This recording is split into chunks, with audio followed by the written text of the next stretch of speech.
Welcome to your second word problem video for your tutor training. This one's all about word problems that involve percentages. We're going to start with what I call simple percent, not because it's necessarily easy, but because we're not compounding or adding on percentages or subtracting away percentages. We're just either multiplying or dividing. There's usually only one or two steps on these. Okay, so let's start with a formula that you can use to help your students. A lot of people write this different ways, so you may see it written differently. That is, you can have the part, like part versus whole, is equal to the percentage times the total or the whole amount, however you want to write that. We'll write it in different ways. Let's go ahead and write whole, actually. So you don't want to confuse that with the total amount in like dollars. So we're going to look at a problem like that in a minute. So just our whole, what makes 100%? And so we're going to multiply the percentage, and this percentage needs to be written as a decimal or a fraction in order for that to work, not as a percentage. So you'll write that in like 5% would be 0.05. Okay. And we can use this, we can manipulate this formula to solve any of these simple percent problems. Let me show you what I mean. So here's one. The principal of Slidell High School counted 31 freshmen absent during a particular day. All right, we have our dupe process, so let's start looking for data.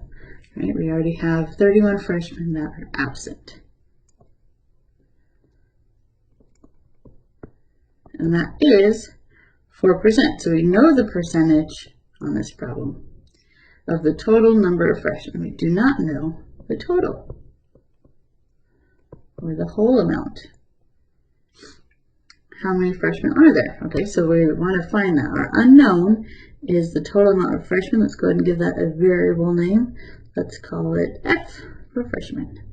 My plan, all right, I've got my data. My unknown is F for freshman, and now I need my plan. My plan is I'm just going to use that formula. I'm going to plug that in. And from that plan, I can make an equation. So my part is 31. That's how many were absent. My percent, 0.04. And my total amount of freshmen is the thing that I don't know. And now I have a equation that I can solve. I'm going to go ahead and divide by 0.04. That's the only operation I'm using. That's what makes this a simple percent problem. All right, and I get 775 freshmen. And what I can do is I can then multiply that by 4%, and I do in fact get 31 freshmen, so I can check it. All right, let's look at a little less simple percentage problem. These ones, for some reason, are always ones that confuse students. You'll see these in Math 100B, Math 101, and Math 108. They do similar problems to these as well. So let's start with our forwards. It's a little bit easier to understand. We're moving forward. So the original price of a TV was $75. Okay, collecting data. And it has a 6% sales tax. Okay, but we have to understand sales tax adds on to the price, so I'm going to add on to the price 6%. Now that's not just going to be 6 cents, right? I don't just add that. It needs to be 6% of something. Percentages always are of something, right? That word's always there. So 6% of what? It is 6% of the original price. That's how taxes work, right? And we're going to multiply that because here is that formula of part equals percent times the whole, right? The tax is the part, and we're just going to add that back on. What is the final price?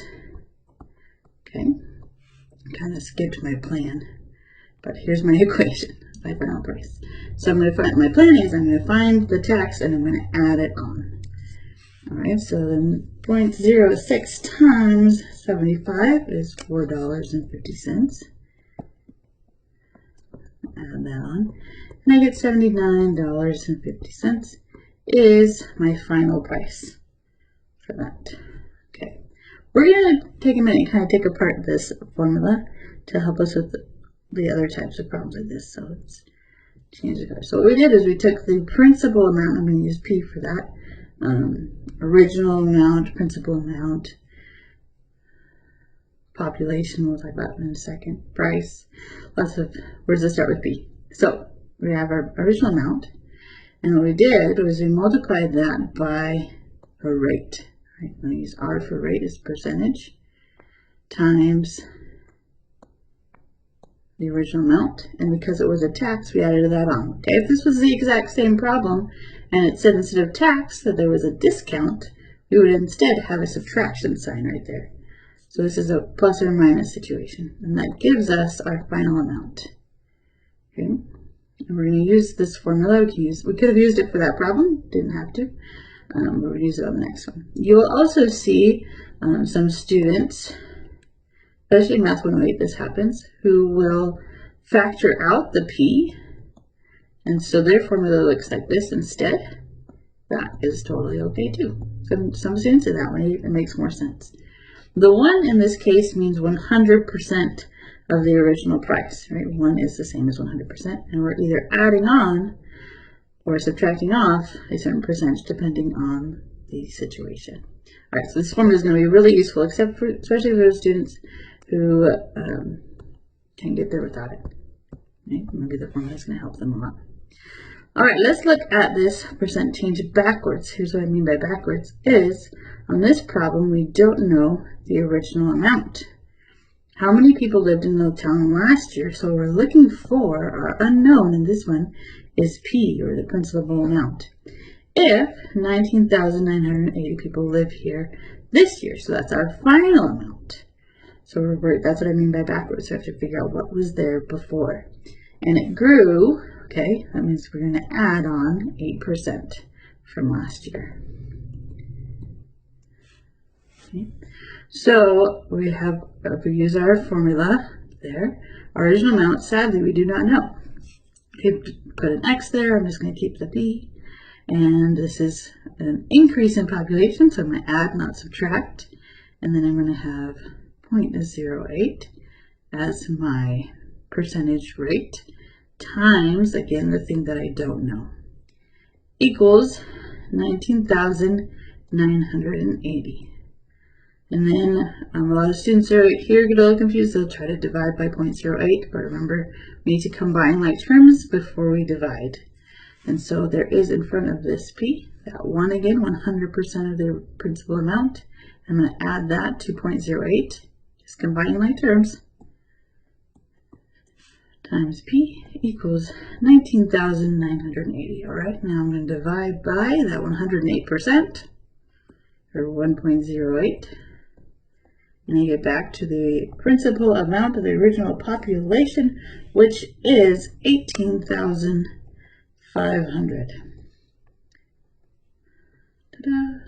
Okay, here is the big caution. This is a very common misunderstanding that students will make this mistake. They will look at this problem and be like, okay, well, it grew, so I'm going to do the opposite and I'm going to subtract. And we need to take away 8%. Right? And we have our final amount, which all so far is correct. Right? We're going to take away that 8% to get back to where we were last year. Okay, that makes sense. But they take 8% of this year.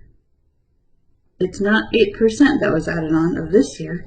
It was 8% of last year. So this is where the misconception comes in. If we subtract that off, it does not get us back to 18,500. One way that you can help students is say, think about this, okay? Your boss gives you a, say you make $100 a day, okay?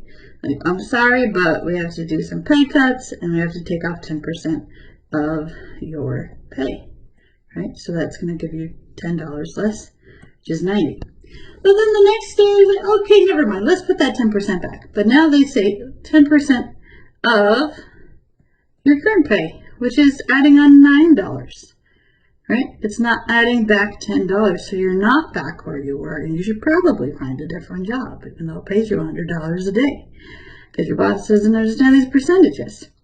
What happens is that we change what the whole amount is, right, when we do this. And so We can't just take off 8% of what it is this year. It'll sometimes get close to their answer, but it is incorrect thinking. So the best way that I've found to help students with that is to help them use that formula that we have on the top there. That is percentages.